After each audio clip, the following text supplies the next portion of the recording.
অনেক পার্টনার আছে, স্পেশালি হাজবেন্ডরা, যারা প্রায়ই এসে তার পার্টনারকে নিয়ে কমপ্লেন করে যে আমার ওয়াইফ কখনো আমার সম্পর্কে কোনো একটা ঘটনা ভোলে না। যেমন 5 বছর আগে ওই ঘটনাটা ঘটেছিল, 2 মাস আগে তুমি আমার সাথে এই কথাটা বলেছিলে, 3 মাস আগে এই ঘটনাটা ঘটেছিল।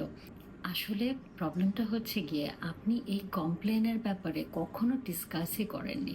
আপনি হয়তো ইগনোর করে দিয়েছেন কারণ আপনি কোনো কনফ্লিক্ট চান না। কিন্তু আপনি যদি একবার এই ব্যাপারে দুজন মিলে আলাপ করতেন বসে এবং ঝগড়া করতেন, কারণ আপনারা কনফ্লিক্টের মাধ্যমে এই প্রবলেমটাকে একেবারে সলভ করে ফেলতে চান, তাহলে কিন্তু প্রবলেমটা আর বারবার আসতো না। তাহলে আপনার পার্টনারকে বারবার ওই খুঁতখুঁত লাগতো না মনের মধ্যে এবং ঘটনাটা একেবারে শেষ হয়ে যেত।